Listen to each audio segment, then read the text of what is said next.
What is up, YouTube? My name is Teddy, aka Poke Investor. I collect Pokemon cards, and if you haven't figured it out by now, it's probably because you don't subscribe, so hit that subscribe button. Today, we're going to be going through 41 cards that I've recently purchased off of eBay so that I can show you guys what cards I'm buying, the conditions that I'm buying them in, and what price I'm paying for those cards. So without further ado, I've got 41 cards to talk about. It's going to take a while, so let's jump right into it.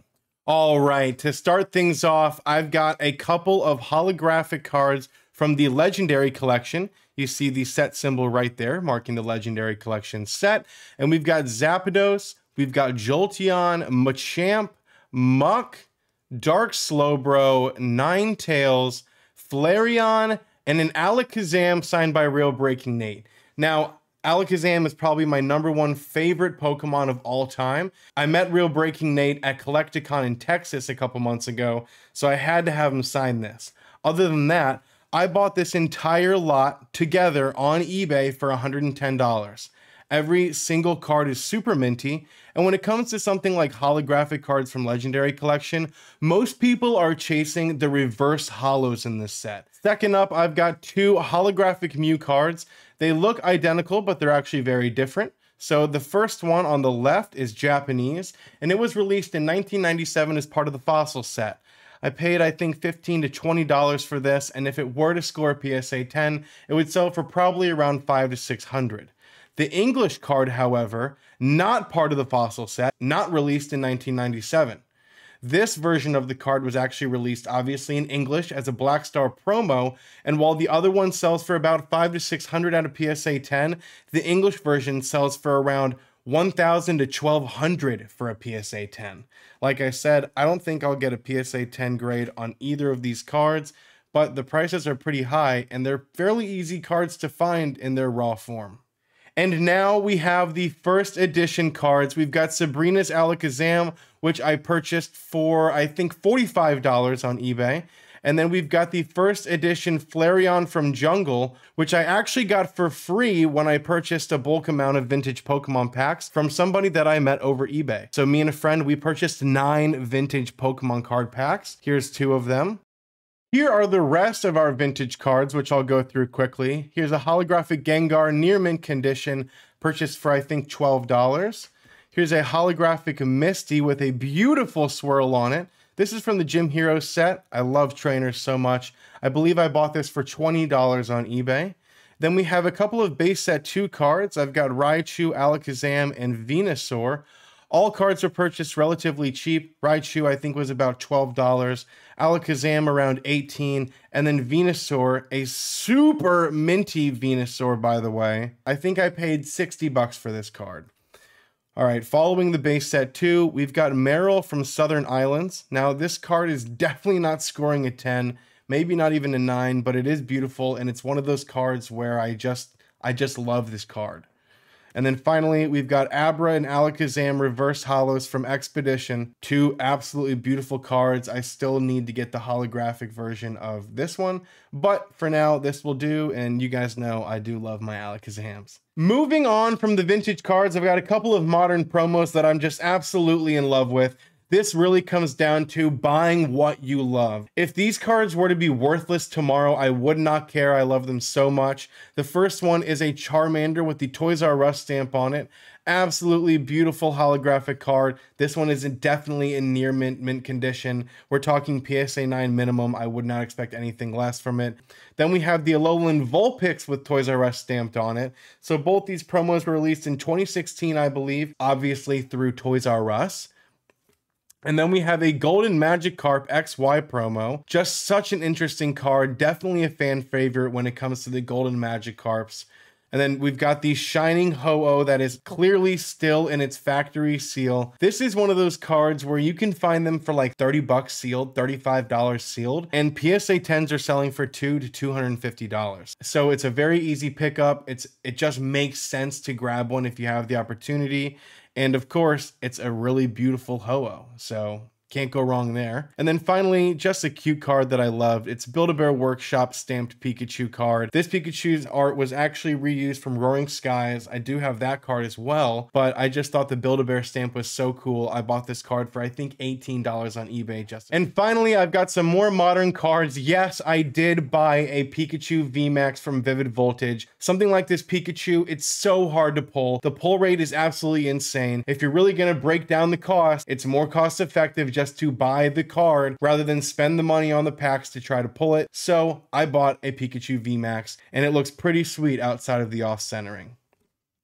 Then we've got B. This is another secret rare from Vivid Voltage that's currently going for about $200 to $250 with a PSA 10 grade. I paid $30 for this card raw. I totally believe that this is a PSA 10 candidate, so I will be sending it in. But even if I didn't send it in, it's such a beautiful card. She's such a cool trainer. Definitely happy to have this one. Up next, we've got Professor Elm's Lecture along with a couple of other full art cards. I really don't want to talk about all of them. I want to hone in on Erica's Hospitality because this is easily my favorite one that I bought. This card goes for a lot of money with a PSA 10. I had to pay $70 for this card on eBay. It's not guaranteed a 10. Yes, the centering looks pretty good for the most part. Even on the back, it looks pretty decent. There's not really any whitening, but still, $70 to $80 for a raw card is really getting to that point where you better make sure you're buying a near mint or mint copy. The rest of these are just full arts that I simply love and believe in.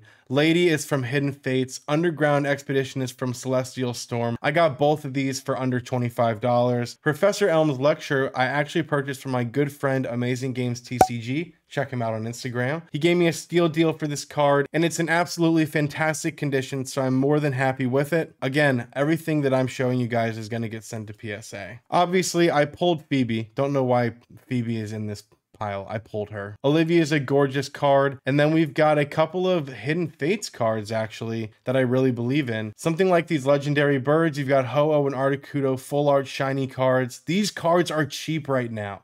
Even a PSA 10 copy is going for about $120 to $140. Good investment in my eyes. In addition to that, you've got the baby shiny Charmander, which I have pulled from a Hidden Fates pack, but before I pulled it, I didn't think I was ever going to open Hidden Fates, so I went ahead and bought this on eBay for $28, and I am more than confident that it will be getting a good grade. To finish off the video, I've got some Japanese cards that I'll be sending out to PSA, starting with the Kanazawa Pikachu. Now, this isn't the Kanazawa Pikachu that comes in the special commemorative box. I did pay a little bit more than I wanted to directly from Japan, but I pretty much guaranteed myself a mint copy. Everything from this card, centering, edges, surface, the back, it's immaculate. And then to finish off, we've got the Eevee VMAX in Japanese. If my sources are correct, I think you would have gotten this Japanese Eevee VMAX if you had won a game of rock, paper, scissors at a Pokemon gym in Japan or something. Someone correct me on that in the comments, but it's definitely a lot more rare than the ETB Eevee VMAX, so that's why I picked it up to grade it. And then finally, we've got the big three in VMAX form: Charizard, Venusaur, and Blastoise. These came directly from the theme decks in Japanese. The Charizard is obviously the big winner here, but I will be grading all three of them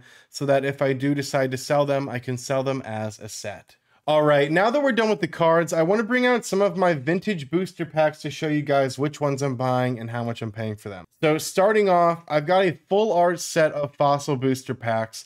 Zapdos is light, Aerodactyl and Lapras are heavy. So we potentially might have 2 holographic cards out of the 3 packs. I got all these packs for $160 a piece. Again, I bought these packs in bulk. We bought 9 of them from an individual seller, the same seller that gave me that first edition Flareon that I showed you. So we've got a really good deal on these. I don't know if I'm going to open them or grade them yet, but I paid $160 a piece for them, and I probably won't go much higher than $160 to $200 for one of these, unless it's guaranteed heavy. Following the fossil packs, I've got a Gym Challenge and a Gym Heroes pack here. There's a better look at the Gym Challenge pack. It's in super mint condition. You can tell just from the top edge that this was sitting in a box in someone's closet for a long time.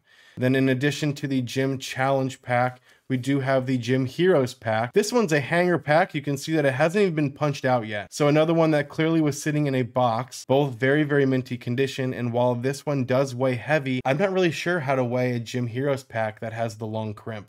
So let me know in the comments if you have any info on that. Following those packs, yes, we do have the entire full art set of the Pop Series packs. Let me put them in order real quick. Here is the full art set of the Pop Series packs. So we've got Series 1, 2, 3, 4, and so on. I'm not going to count all of them, but the one you need to care about is this one, Pop Series 5. All of these packs together ran me about $600–700. This pack alone made up $500 of that $700. Yes, I paid $500 for this pack. It is impossible to find a sealed Pop Series 5 pack anymore because of 2 cards that can be found inside the pack. There is a Gold Star Espeon and a Gold Star Umbreon inside of Pop Series 5 set that literally goes for $2,000 and $15,000, $30,000. The TCG prices are literally insane. I'll put them up on the screen, but I think Espeon is listed for 30 grand and Umbreon is listed for like 2,000 raw.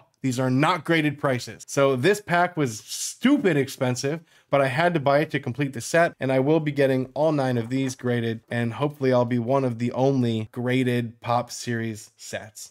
Other than that, there's not really much to show off. I do have a Shiny Star V box break coming up on Thursday, June 3rd at 8:30 p.m. Eastern Standard Time over on the Whatnot app. I'll put it right there. Make sure to check that out. Auctions are starting only at $1, and we're giving out a bunch of cards to everyone that buys a pack. Full arts, vintage, first edition cards. Yeah, I know, first edition Firo, who cares? Maybe you want a Shadowless Charmander? All right, guys, that's going to be it for today's video. I hope you enjoyed everything you saw. I know I went through a lot of stuff here. If you stayed till the end, please hit that like button and subscribe if you haven't already. Make sure to download the app using my link in the description if you want $3 off. And until then, I'll catch you guys on the next video.